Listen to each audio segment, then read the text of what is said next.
तो last lecture में क्या देखे हम लोग, हाइलो एल्केन्स। ठीक है, हाइलो एल्केन्स बनाने का मेथड देख रहे थे और साथ ही देखे हम लोग हाइलो एल्केन्स के टाइप्स कि जैसे हाइलो एल्केन्स अगर रहेगा तो मोनो बोलेंगे, डाई बोलेंगे, ट्राई बोलेंगे या फिर टेट्रा बोलेंगे। उसके बाद देखे कि हाइलो एल्केन्स को जनरली बनाया कैसे जाता है। ठीक है, तो हम एक दो मेथड देखे कि हाइड्रोजन से कैसे बनाएंगे, एल्कोहल से कैसे बनेगा। ठीक है, उसके बाद हम लोग देख रहे थे मार्कोनी आप और एंटी मार्कोनी आप के बारे में। ठीक है, इतना पढ़ लिए थे। मार्कोनी आप मतलब एल्किन ग्रुप में जब हाइड्रोजन ब्रोमाइड का रिएक्शन कराया जाता है तो हाइड्रोजन या ब्रोमीन हमेशा वहां जुड़ेगा जहां कार्बन की संख्या कम होगी। अब परऑक्साइड इफेक्ट या एंटी मार्कोनी आप में जस्ट नियम क्या हो जाता है, चेंज हो जाता है। ठीक है, इसके बाद अभी और एक मेथड देखेंगे हाइलो एल्केन बनाने का ही, ये भी बहुत ज़्यादा इम्पोर्टेंट है। उसका नाम क्या है, हुंच-डीकर विधि, हुंच-डीकर मेथड। ठीक है, पिछले बार एग्जाम में आया हुआ था हुंच-डीकर विधि क्या है। तो हुंच-डीकर एक वैज्ञानिक या साइंटिस्ट का नाम है। ठीक है, इन्होंने क्या किया था, सिल्वर एसीटेट का RCOAG, सिल्वर एसीटेट का किसके साथ रिएक्शन कराया था, ब्रोमीन के साथ। ठीक है, ब्रोमीन के साथ रिएक्शन कराया था तो ये क्या हुआ, ये जो ब्रोमीन है, दो ब्रोमीन, ये क्या होता है, एक ब्रोमीन इसके साथ जाके जुड़ जाता है, AgBr बना लेता है। एक ब्रोमीन इसके साथ जुड़ा और एक ब्रोमीन इस R के साथ जाके क्या होता है, जुड़ता है। तो सबसे पहले इसको लिख लेते हैं RBr, उस पर AgBr और क्या बच गया, ये CO2। ठीक है, ये क्या बना लेता है, CO।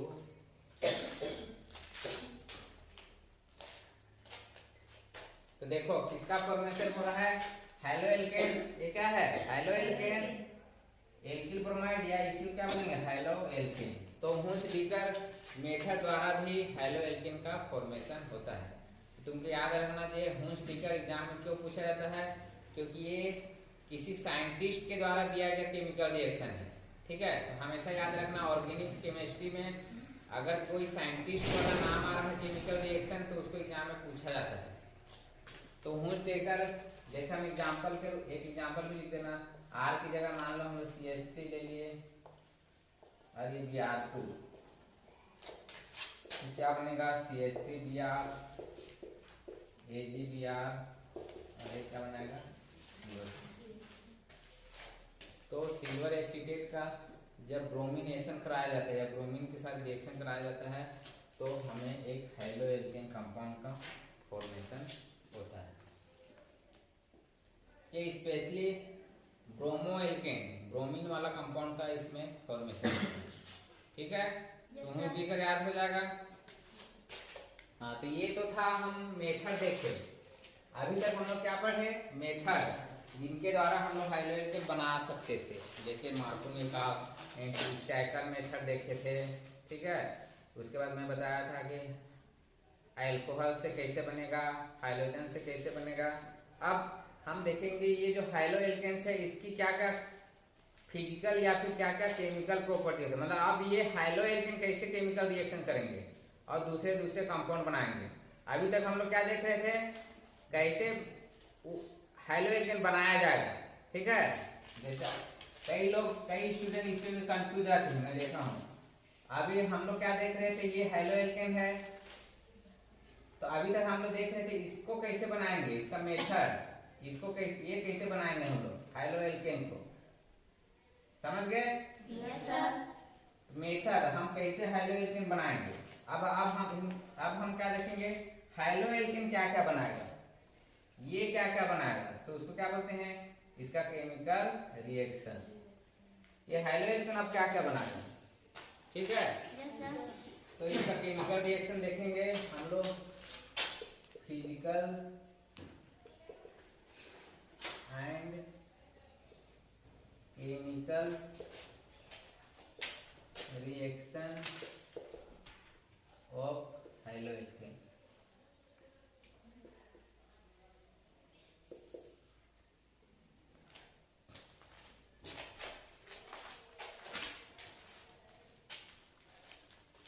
तो सबसे पहले तो हम इसका फिजिकल स्टेट देखते हैं कि किस अवस्था में मिलता है, ठोस, द्रव, गैस, किस अवस्था में मिलता है।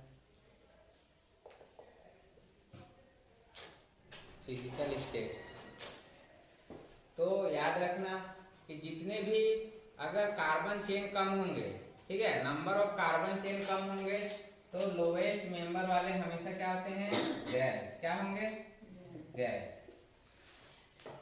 ठीक है, जिसमें कार्बन कम होंगे वो वाले हेलोएल्केन किसका काम करेंगे, गैस का।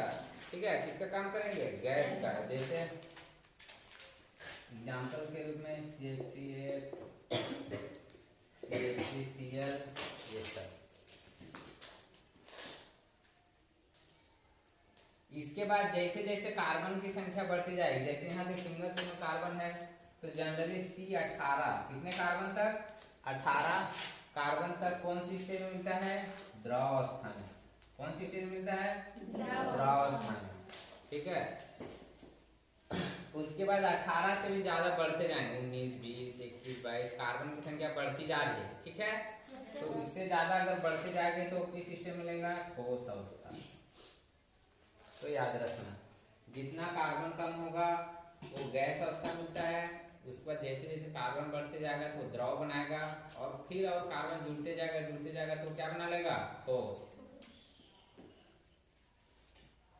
तो जैसे हम अभी पढ़ रहे थे मेथिल क्लोराइड, मेथिल ब्रोमाइड, ये सब कौन सी अवस्था मिलेगी, कौन सी अवस्था मिलेगी, गैस अवस्था, क्योंकि उसमें तो एक ही कार्बन है। एक दो जिसमें भी कार्बन होगा वो क्या होगा, गैस। ये तो इसका फिजिकल स्टेट हो गया कि ये ठोस अवस्था मिलेगा, द्रव अवस्था में और गैस अवस्था।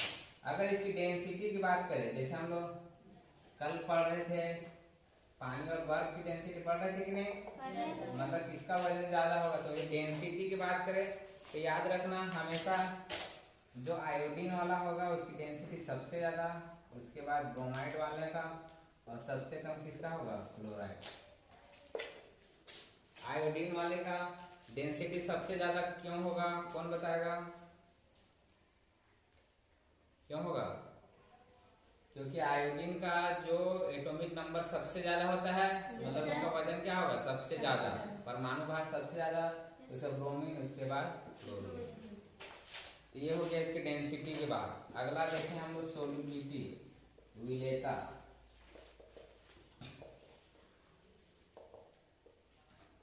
ठीक है, सोल्युबिलिटी या फिर विलेयता।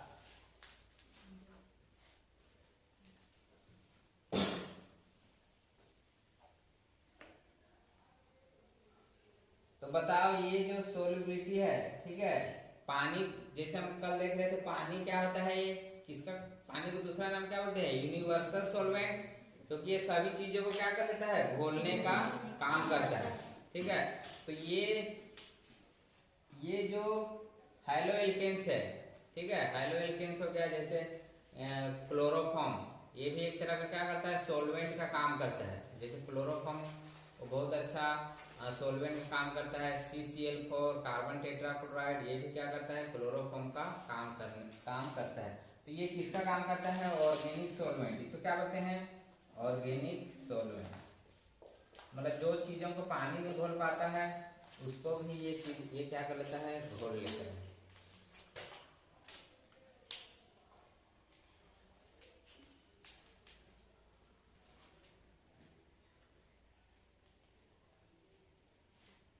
अब इसमें का मेन चीज जो एग्जाम में पूछा जाता है, क्या पूछा जाता है, हेलोएल्केन का क्या पूछा जाता है, बॉइलिंग पॉइंट। क्या पूछा जाता है, बॉइलिंग पॉइंट क्वथनांक।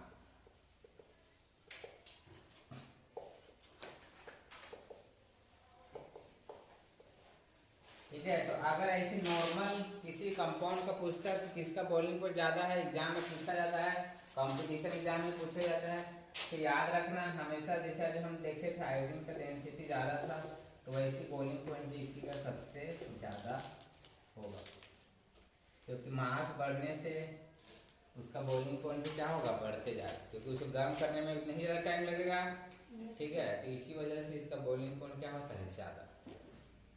आयोडीन वाले का बॉइलिंग पॉइंट क्या होगा, सबसे ज्यादा।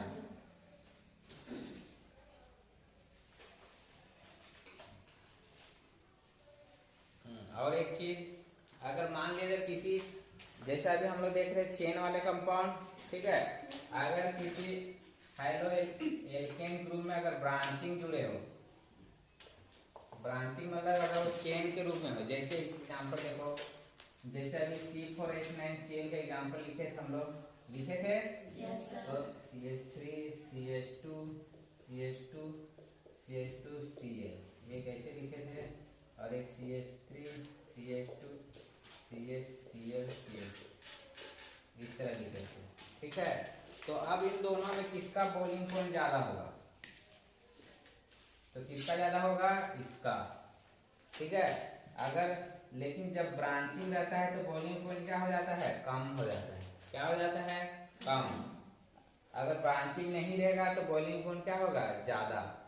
इस चीज को याद रखना, कंपटीशन एग्जाम में पूछता है, दो कंपाउंड ऐसे दे देगा, पूछेगा किसका बॉइलिंग पॉइंट ज्यादा, क्योंकि कार्बन तो सब में सेम है, 4 ही आएगा, हाइड्रोजन भी दोनों में 9 है, लेकिन केवल क्या चेंज हो गया, इसका स्ट्रक्चर। ये सीधा सीधा है लेकिन इसमें एक ब्रांच आ गया इस तरह से, तो दोनों में किसका बॉइलिंग पॉइंट ज्यादा होगा, तो जो सीधा सीधा रहता है या जो लीनियर रहेगा उसकी बॉइलिंग पॉइंट क्या होगी, ज्यादा, ठीक है, इसका कम। जैसे एक एग्जांपल दिया है, इसका 375 केल्विन होता है, ठीक है, और जो ब्रांचिंग रहता है उसका 364 केल्विन। तो ऐसा क्यों होता होगा, ब्रांच बनने पे बॉइलिंग पॉइंट क्यों कम हो जाता होगा, वो जल्दी गर्म हो गया, तो जल्दी गर्म होता है इसीलिए, तो क्यों गर्म जल्दी हो जाता है,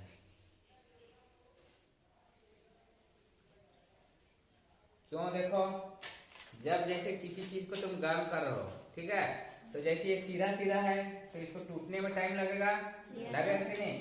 अब ये एक दूसरे का पास पास आ गए, ब्रांचिंग में क्या हो गया, देखो पास पास आए कि नहीं, ये पास आ गए मतलब थोड़े छोटे हो गए, मॉलिक्यूल एक दूसरे के पास आ गए, मतलब उनको टेम्परेचर जल्दी मिलेगा, मिलेगा कि नहीं, मतलब ये समझ लो थोड़ा फैला हुआ है, ऐसे लंबा सा है, मतलब इतना पहले ये गर्म होगा, ये गर्म होगा, ये टूटेगा टूटेगा, मतलब टाइम लगेगा, लेकिन ब्रांच आए तो एक दूसरे के ऐसे पास पास आ गए, तो ये इनको जल्दी से टेम्परेचर ज्यादा मिलेगा और जल्दी टूटेगा, ठीक है, इसीलिए इसका बॉइलिंग पॉइंट क्या हो जाता है, कम हो जाता है। इसको गर्म करने में ज्यादा टाइम लगेगा, इसीलिए इसका बॉइलिंग पॉइंट क्या होता है, ज्यादा। और एक केस, 3 तरह का केस बता दिया, पहला तो जिसका मास ज्यादा रहेगा, दूसरा ब्रांचिंग वाला, और थर्ड तरह का केस देखते हैं। और इसको अच्छे से दिमाग में बैठा लेना, क्योंकि 12वीं में तो पूछता है, आगे चल के तुम किसी भी एग्जाम में बैठो कंपटीशन में 100% पूछता है बॉइलिंग पॉइंट। और थर्ड केस जैसे देखो, इसको तुम ही लोग बताना, जैसे ये हो गया CH3Cl, ये हो गया CH2Cl2, और ये हो गया CHCl3, ठीक है। CHCl3 का क्या नाम है, हाँ, और कौन कौन क्या क्या बोल रहा था, ये क्या है, क्लोरोफॉर्म, ठीक है। अब इन तीनों में बताओ किसका बॉइलिंग पॉइंट सबसे ज्यादा होगा,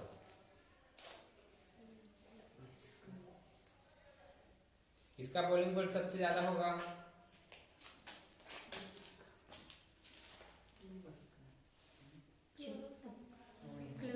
किसका होगा सबसे ज्यादा बॉइलिंग, CH2 सबसे ज्यादा क्लोरोफॉर्म, क्यों, क्योंकि उसमें एक कार्बन नहीं हाइड्रोजन है, इसीलिए। नहीं क्योंकि वो दूर दूर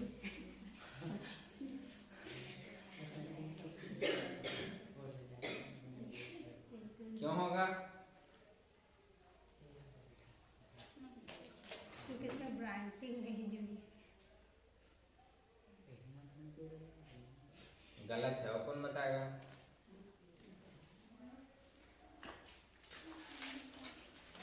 सबसे ज्यादा इसी का होगा, क्यों होगा, क्योंकि इसमें 3 क्लोरीन है, और तीनों क्लोरीन का मास ज्यादा हो गया कि नहीं, हाँ, इसमें 2 क्लोरीन है, इसमें 1 क्लोरीन है, तो इसमें मास ज्यादा हो जा रहा है, अभी तो बताया जी, इसका मास ज्यादा था आयोडीन का, इसीलिए उसका ज्यादा था। भाई तीनों में कोई तुमको चेन या ब्रांच दिख रहा है कहीं पे? नहीं सर। तो कैसे का ब्रांच सब बोल रहे उल्टा सीधा? हाँ, इसमें देखो एक ही क्लोरीन है। क्लोरीन का 17 गुना 35 होता है द्रव्यमान। इसका 35 कितना हो गया 70, और इसका 35 70 और कितना हो जाएगा 105 लगभग। तो सोचो, देखो ये मास क्या हो जा रहा है, बढ़ रहा है, और जितना ज्यादा मास होगा उसको गर्म करने में उतना ही टाइम लगेगा। ठीक है, तो ये था हाइलो एल्केन्स के क्या था फिजिकल प्रॉपर्टीज। ठीक है, मतलब ये किसका बॉइलिंग पॉइंट ज्यादा होगा, किसका कम होगा, और किसकी डेंसिटी ज्यादा होगी या फिर कम होगी। चलो एक एग्जांपल दे रहा हूँ, अब बताना इसमें किसकी बॉइलिंग पॉइंट सबसे ज्यादा होगी, अरेंज करके बताना।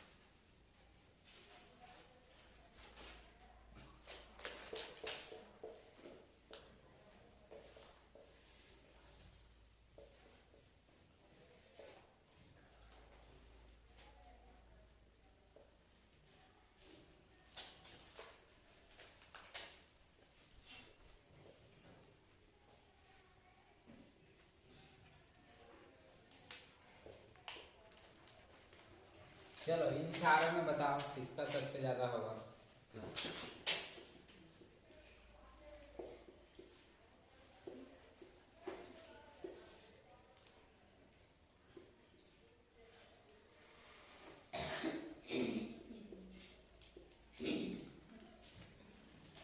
5 में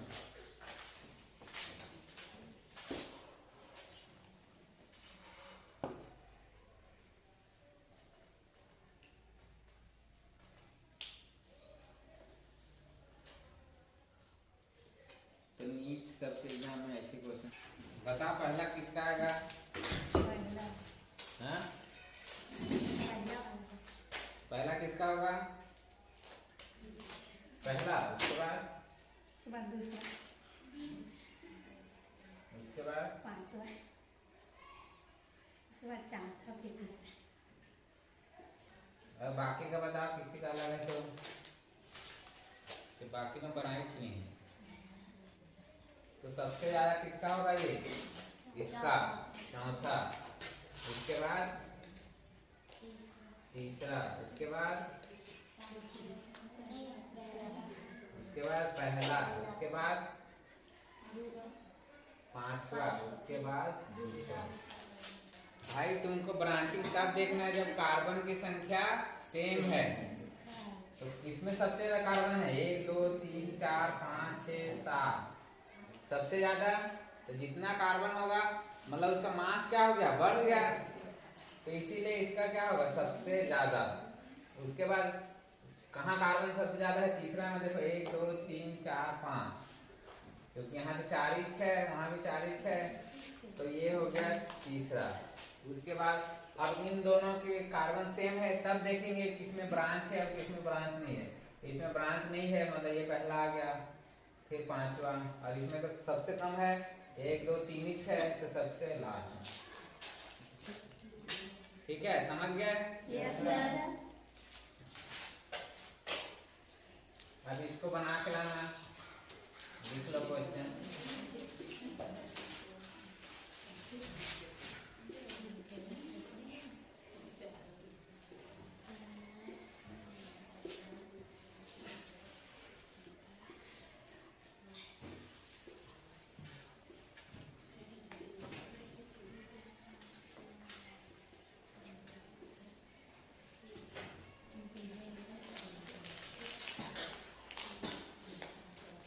ठीक है, इन चारों को इसके बॉइलिंग पॉइंट ऑर्डर में अरेंज करना।